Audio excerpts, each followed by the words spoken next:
Alrighty, our third and final profile for the newest WWE World Heavyweight Championship ladder match participants will be none other than Bray Wyatt. He earned his spot in the match by defeating Dean Ambrose in the main event of the most recent episode of SmackDown. But I want to fast forward to his promo on Raw. We all made a big deal about the storyline expectations of Bray Wyatt heading into his last man standing match with John Cena at Payback, and we all held him accountable when he failed to live up to any of them. Well, in his promo, referring to his quest for the WWE World Heavyweight Championship, he said, "Hanging above this ladder is the change that you all have been praying for." Following the trend of our debates on Bray Wyatt, that could be interpreted as a direct message to us. So, how do you all respond to that?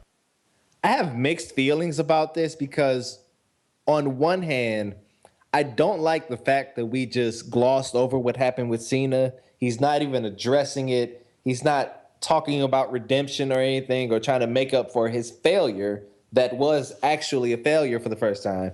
But on the other hand, him saying that the World Heavyweight Championship is power and he is trying to seek that power so that he can stand atop and be the change for the WWE, I thought that was awesome because it really refocuses or reshifts the focus back on to what it should have been in the first place, and that's the title. You are a wrestler, you want that title, and it gives Bray Wyatt a reason to actually want to win the match. So I'll accept it. I'm still not happy about what happened with Cena and him not addressing it, but overall I'm happy that we shift the focus back onto the title where it belongs. Especially after a month and a half of not having a fucking champion that defends it. But anyway. We've already fucking been there. Anyway. Bray Wyatt's promo was great. There's one issue. Is that he's not likely to win this match. So what happens then? I do think Bray Wyatt has a shot to win this match, oddly enough, even after this thing with Cena. But the odds aren't great, which leads me to believe, so what happens if you lose this match? And are we just going to keep continuing on this is what I want to do, fail. This is what I want to do, fail. This is what I want, are we going to continue on that vicious cycle? And how long before the crowd stops buying into his bullshit? So that's an issue for me. I thought the promo was good.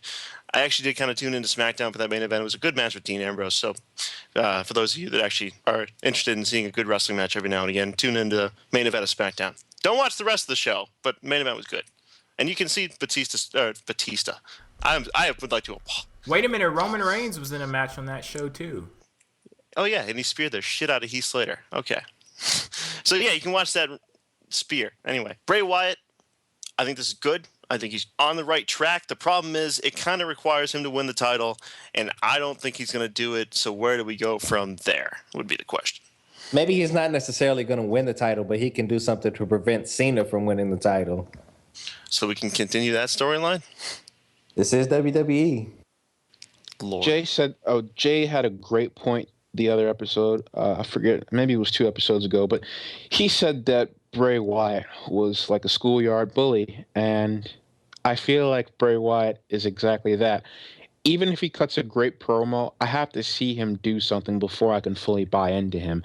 You can cut a billion amazing promos, the best mic worker in the world. If you don't back it up, if you don't walk the walk like you talk the talk, you don't mean anything to me. I really need to see this guy be successful at something. I mean, Jesus, man, can you win a mid-card title or something? Stop talking about what you're going to do and actually do it. So that's all I have to say about him. I could really care less. Yeah, promo was good, as you'd expect from Bray Wyatt. Now he wants to go for the title. That's all nice and all, but I still don't personally care at all about his character. Rather, it was the whole Cena thing, or I was sort of losing it even before that. So, I don't know. I just don't feel his character at all. So, and that whole song is really getting on my nerves. He just keeps doing it. That was so forced. Like, he worked the name of it into the end of the promo, and I was like, oh, that was nice. He didn't sing it, but he, worked it in, and then he started singing it, and I went, motherfucker! I'm sick of him singing it. It's just getting on my nerves. Either way, I don't care too much about him, but I do hope that he goes somewhere because he's such a great mic worker. And if he loses this gimmick, he'll be done, in my opinion. So they need to make something work with this character, or it's just going to be a shame. So hopefully they do that. And I don't see him winning at all. But either way. Well, guys, now you see what you get when all of those folks out there were talking about how great Bray Wyatt's in-ring performances were and how amazing he is on the mic. As crazy as this sounds, that's not it. To act as if that's all that you have to do, that's a very simplistic way of looking at things, but you see the effects of it now. Bray Wyatt goes out there and he delivers these amazing promos, but when you actually listen to the words that he's saying and hold him accountable for those words, and he doesn't accomplish what he set out to accomplish, this is what you get. You've seen it from my co-host. But as far as I was concerned, I posted on Twitter that Bray Wyatt has yet to regain my interest since being beat by John Cena at Payback, and I was hoping that he did that on Raw. But as I was listening to the promo, I was like, it's good. Typical Bray Wyatt, but he's not really convincing me to jump back on board. And I will agree with you, Manny. It did seem as if he was glossing over the fact that he got his ass whooped, and he was just going to move on to the next thing as if what happened previously didn't happen at all. However, and accuse me of drinking the Wyatt family Kool-Aid or the Wyatt family moonshine if you must, but something changed. Lo and behold, it was because of JBL. He was on commentary and he was asked the question, why does Bray Wyatt crave the power of the WWE World Heavyweight Championship? And he said, leaders need influence. It does seem like a very unconventional way of going about things where you have a loser who's going for the championship, but it works perfectly well with the character that he's playing because he can't show any vulnerabilities. What was it that you said, Manny, when you said that he's not going out there trying to seek any redemption or anything?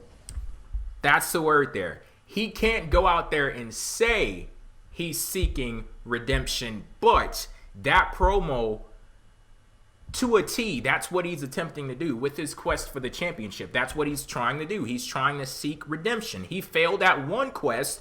Now he knows he has to force people to take him seriously again. He has to dig himself out of a hole and still work towards reaching greater heights. And how do you do that?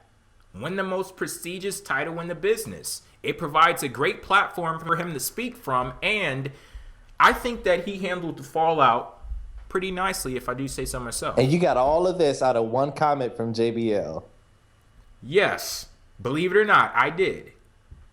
I have no doubt in my mind that they didn't think that through. What a great commentator he is. No, I didn't say all. I did not say all that. I did not say all that. Manny, you act like you're shocked. Like this isn't the guy that just pulled the Greek tragedy blatantly out of his ass. No, I did not.